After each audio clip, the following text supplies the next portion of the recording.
Hello everyone, இன்றைக்கி இந்த வீடியோவில் வீட்டிலையே நம்மளோட ஹேரை ரொம்ப சில்கியாகவும் ஸ்மூத்தாகவும் மாற்றக்கூடிய ஒரு ஹேர் ரெமிடி தான் நான் ஷேர் பண்ண போகிறேன்.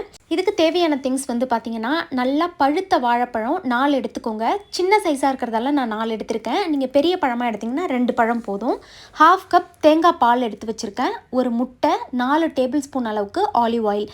இந்த 4 பொருளுமே நம்மளோட ஹேரை ரொம்ப சாஃப்டாகவும் சில்கியாகவும் வச்சுக்கிறதுக்கு ரொம்ப யூஸ்ஃபுல்லாக இருக்கும். ஃபஸ்ட்டு ஒரு மிக்ஸி ஜாரில் நம்ம எடுத்து வச்சுருக்க 4 வாழைப்பழத்தையும் கட் பண்ணி சேர்த்துக்கோங்க. இது மாதிரி கட் பண்ணி சேர்த்துக்கோங்க, அப்போ தான் அது ப்ராப்பராக கிரைண்ட் ஆகும். நெக்ஸ்ட் இது கூடவே நம்ம எடுத்து வச்சுருக்க 1/2 கப் அளவுக்கு இருக்க தேங்காய் பாலை வந்து சேர்த்துக்கோங்க. நெக்ஸ்ட் இது கூடவே நம்ம எடுத்து வச்சுருக்க ஒரு முட்டையும் சேர்த்துக்கலாம். கடைசியாக நம்ம எடுத்து வச்சுருக்க ஆலிவ் ஆயிலும் இது கூடவே சேர்த்துக்கோங்க.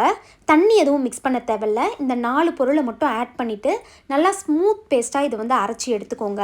இப்போ இந்த ஹேர் மாஸ்க்கை அப்ளை பண்ணிவிட்டு ஒரு 30 மினிட்ஸ் விட்டு ஷாம்பூ அண்ட் கண்டிஷனர் யூஸ் பண்ணி ஹேரை வந்து வாஷ் பண்ணிக்கோங்க.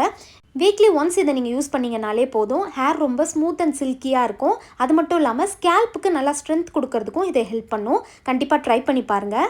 தேங்க்ஸ் ஃபார் வாட்சிங் மை வீடியோ.